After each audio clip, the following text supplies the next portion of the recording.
What's up, everybody? This is Kaiser coming at you again with another video. I just wanted to make a quick video on career planning and college planning. So, most people, they come into college with a set major, a set idea of what they want to do in life, of what they want to accomplish in life.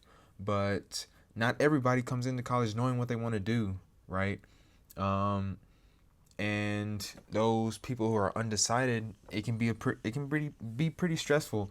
Being in college, you're at that point where you have to make a decision. You have to make a decision of what you want to do in life and what you want the rest of your life to look like, and it can be very challenging. And I just want to um, give you people a couple tips of things that I did when I was in high school, things that were available to me, such as Georgia Futures, for example. This website was one of the many websites that was available to us in high school. I think we started, uh, it was first called Georgia 411 at first, but it's basically the same website. I don't know if other states have this, but growing up in Georgia, in middle school, we were made to set up an account with Georgia 411. But honestly, I don't even think you have to set up an account to explore careers. So I remember one of the first things I did was, while I was exploring this website, was learning about yourself, learn about your interests and how those interests can align to careers outside of school. So different things you can do, like career planning. I believe I took one of these tests, if I can find it real quick. Um, so you had career planning, but then you had like learn about yourself, career assessments. Yeah, that was it. So there's these different career assessments, and most of them are provided by the U.S. Department of Labor. So the Department of Labor is providing these tests to students so that they can figure out, how their interests align with what they want to do after college and what they want to study in college. So interests, I can't remember the specific test that I took specifically, but I know that it helped me decide that I wanted to study computer science or psychology. In the end, it would be computer science, of course, but psychology was always a plan B. But yeah, I mean, I don't know if other states have this type of website, but I mean, it doesn't matter if you're a Georgia resident or not. You can always use this career one stop, my next move. As you see, it's provided by the U.S. Department of Labor. And these websites are really just here to, they quiz you, they ask you questions about your interests, like, not this one.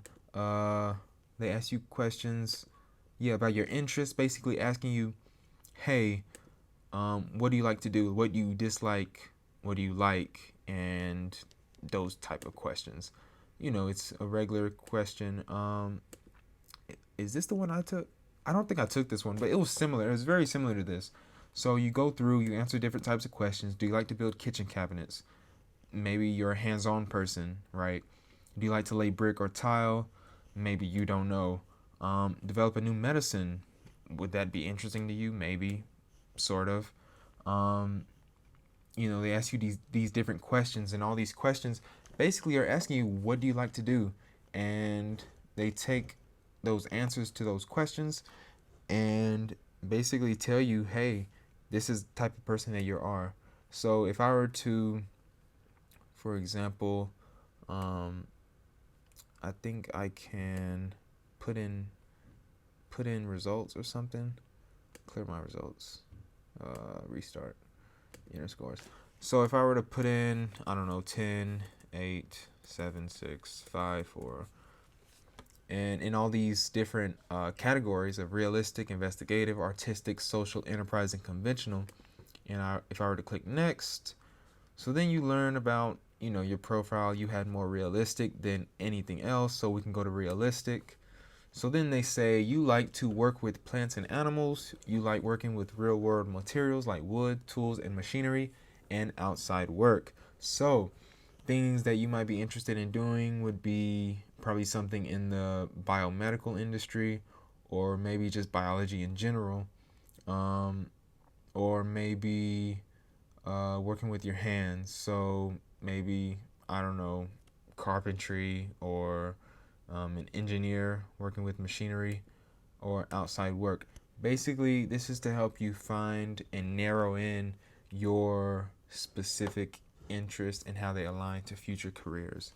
Now, if we go to um, College Board, so that website that I just showed you was georgiafutures.org. It's a great website, no matter if you're a Georgia resident or not. They also help with college planning resources and federal aid and scholarships, but I think, of course, Hope is a Georgia scholarship only, Georgia resident scholarship only. But besides that, I wanted to show you another website that I used a lot while I was in high school and middle school. It was called collegeboard.org. You may recognize this as the website that you register for your SATs. When you're taking the SAT, you register here. You can also check on your AP scores here. But another thing you can do here is check out schools. So here, it says I'm signed in, so Georgia Tech should be on my list. So on here, you can make lists of schools that you're interested in applying to. As you see, I added it to my list, and the colleges I had on my list, for example, were, it says I had 13. So yeah, I had Auburn, Clayton State, Emory, Furman. I don't know that school. But yeah, you can add colleges to your list. They give you stats. So I was interested in the Naval Academy for a minute. UGA, of course.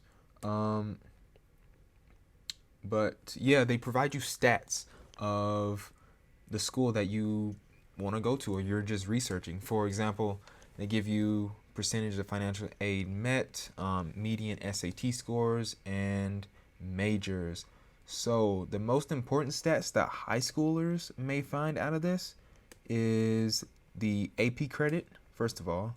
So, but this changes. So for one, I can tell you in 2016 or 2017, AP Human Geography was not on here. I actually printed it out and it was not on there, and that is a reason why I did not take the AP exam for Human Geography, is because AP Human Geography was not on here, but now it is. So I suggest, if you can take the AP exam for any class, take it, because you never know when that class may pop up on the AP list for the college you plan on going to. Now, another thing that is very helpful on these websites, you have the application fee, but you also have SAT and ACT scores that are regular for applicants who are admitted to the school. So as you see here, the mid-range SAT scores is a 640 through 730, and then they have the math and the total, which is a 1330 through 1520. But another thing they should have is the ACT scores, which you can see here. And as you see, the median ACT score is a 30 through 34, and these are people who got accepted. And you can also see percentages of those ACT scores broken down here, and you can also look at English, math, as well as composite. Now, but yeah, this is one of the main websites I used while I was searching for colleges that align to my career interests. So another thing that's very important is majors. You want to make sure that your college has your major available, right? So you can have a look at all the majors, and even look at if they offer master's and doctoral programs for your major, because you never know, you may be so entrenched in your major that you may choose to get a higher degree in that major. I do not know why they don't have bachelors for computer science. That's odd. But if you're ever unsure about anything, always be sure to call the school. I'm sure they'd be happy to assist you in anything. Another school I'm interested in learning about is University of Georgia, because that was also another school I applied to. What? Okay, forget it. But anyway, yeah, I just want to show you guys that just a couple websites that helped me a lot as I was going through high school and middle school, learning about, myself, my interests, and how those interests would align to different careers out in the work industry. Yeah, thanks for watching, guys. Catch you later. Peace.